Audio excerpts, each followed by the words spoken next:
Guys, may plano kami subong malakat sa bukid. Kaya inanda ko na yung mga gagamitin namin sa aming trek. Dalawang kain lang, almusal at tanghalian. At ito na, pagbaba namin ng tricycle, excited na lahat. Umpisa na namin aming mahabang lakaran. At ito, press na press. Lima kami dito. Yung prinsesa ko, mga reyna at prinsipe at saka yung pamangkin ko. So, alindere. Dito kami pupunta. Doon kami pala pupunta sa Pulak-Pulakan yun, yung maliit na hill sa gitna ng dalawang mataas na bundok. Dalawang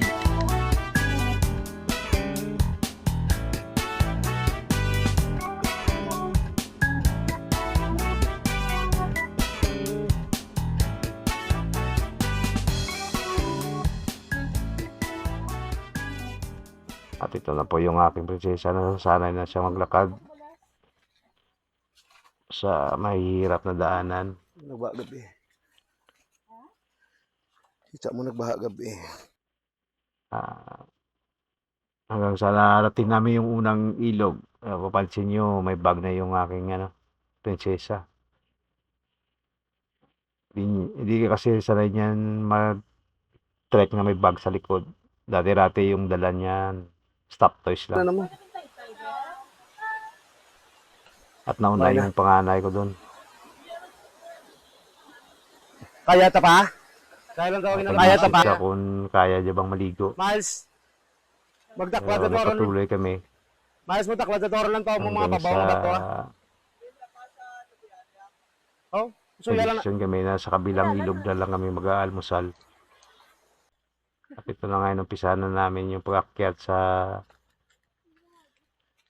unang bangin na aming aakyatin. Medyo malambot yung lupa kasi malakas yung ulan kagabi. At medyo madulas yung daanan. Ito po yung aking prinsesa. Nahihirapan siya. Sabi ko, gumapang ka. Tularan mo yung aso. At ito po yung aking asawa. Tinanggal niya po kanyang tsinelas. Hindi pa naman nakadesign yan sa hiking yung tsinelas na ginamit. Nakalimutan niya raw kasi. Inatake kami guys ng Balitaan ulan. ng aming pag-trek. Na raincoat. Pinabutan kami ng ulan. Buti na lang naka-preparing kami. Lahat kami may raincoat. Gear up Kaso kami lang gear up. nauna yung anak ko na lalaki kasi nag-scout siya ng daan.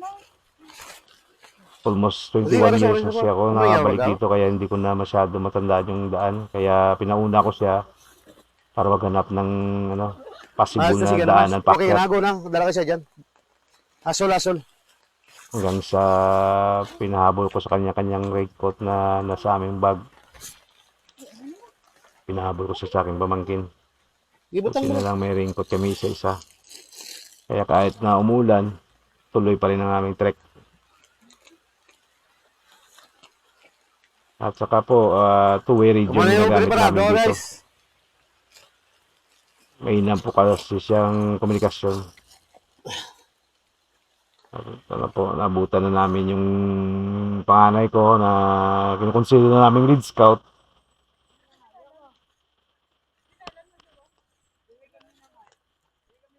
Uusap pa rin kami kung saan tong tamang daan.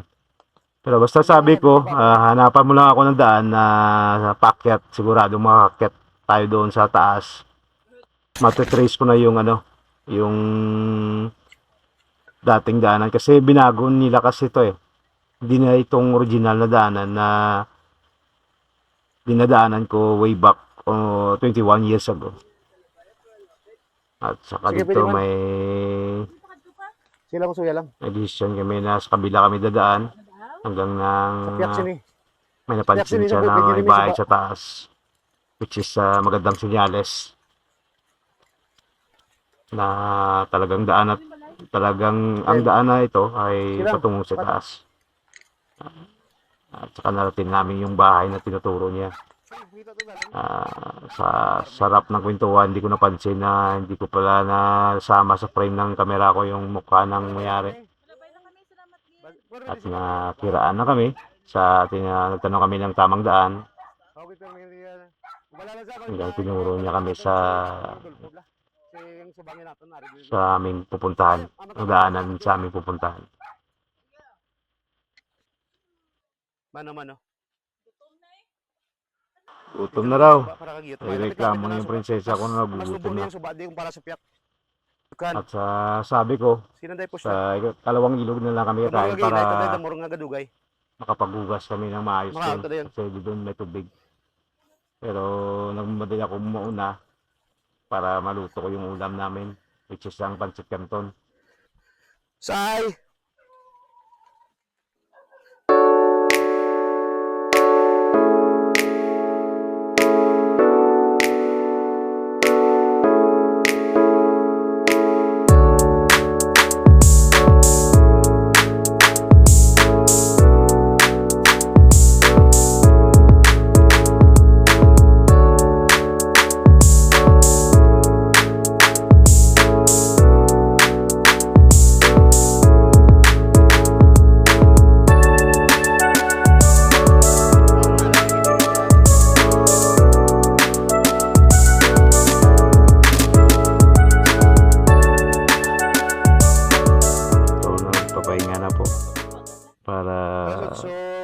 Kuha ng lakas para sa next naman.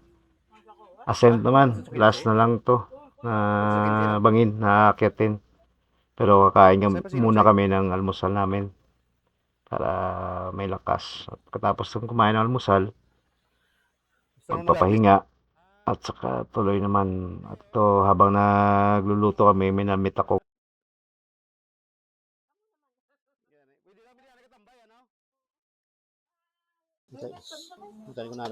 At ito na nga, almusal na. Pancit canton at nilagang itlog. Napakasarap na po to. Lalo't na gutom ang tiyan mo. Kahit anong ulam, mas magiging masarap.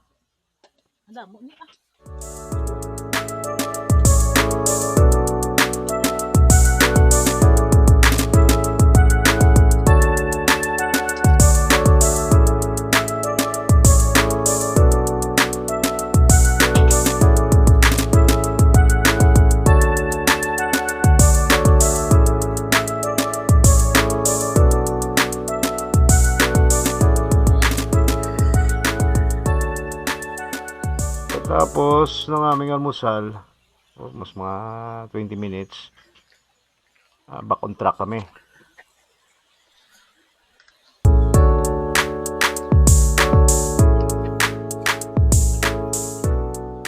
Dating ng gitnaan, pahinga muna. Kasi daw sabi ng panganay ko, hindi pumapasok ang hangin sa kanyang ilong kasi busog daw siya.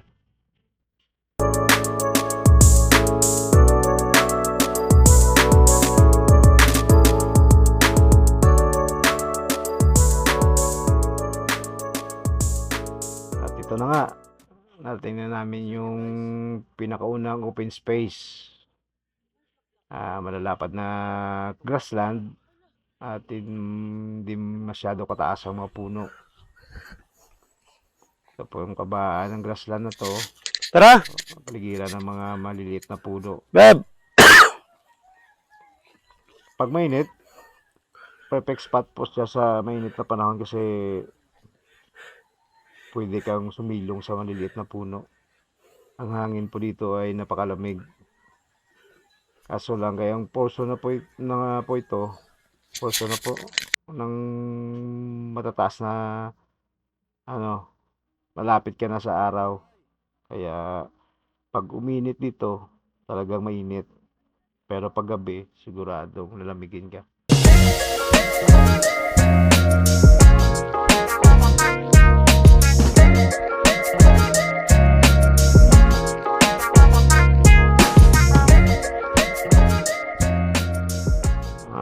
Mukhang nakakaramdam na ng pagod yung mga hikers ko.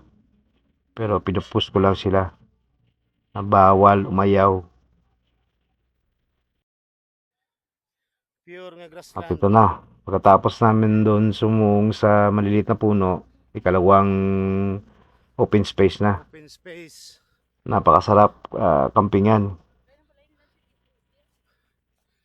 Pero talagang mukhang malayo talaga. Yung asawa ko nagrereklamo na malayo na raw ng aming nilalakad.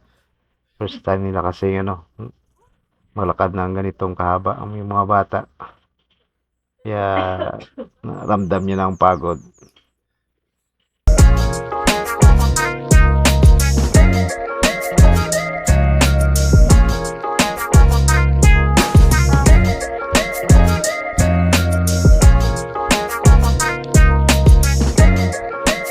Dito kami napapahinga.